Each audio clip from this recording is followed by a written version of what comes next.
गाइसमोन दिनै आं खान्थाल फाजा एवदोंहाय नै प्रथमनिफ्राय आं भिडिअखौ लानाय जायाखिसै ओमफ्राय दासो गोसोखांनानै ओरैनो बानायनि र' होननानै बानायब्रबनाय जाबाय आरो लोगोफोर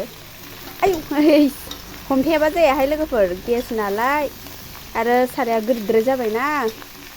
अरदाबाव संनो बन गैयि जाना दंहाय बिनिखायनो गेसावनो बानायनाय जाबाय लोगोफोर र' आं ओंख्रिखौ एरना लाग्रोनि थावालाय नांगोना नांदियाहाय माथो बोरैबासो मोनबाय आं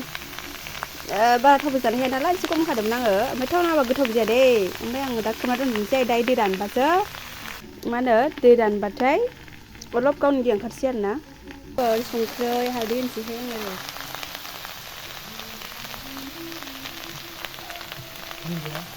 ओंखाम मोनजायाहाय दिनै रायजोफोर ओंखामखौनो होआखै जोङो दाबो बेलासिनि 3ता जालायलांबाय टाइम नायनो बाखिनोसै ना हमना होथ' आं ओंख्रिखौ एसे मोजां एरना होनि आथा फारसेबो जाया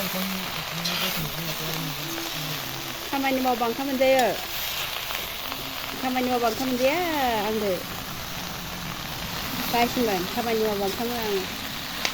एरना लानि र' खोबलायनोसैहाय आङो दसे सम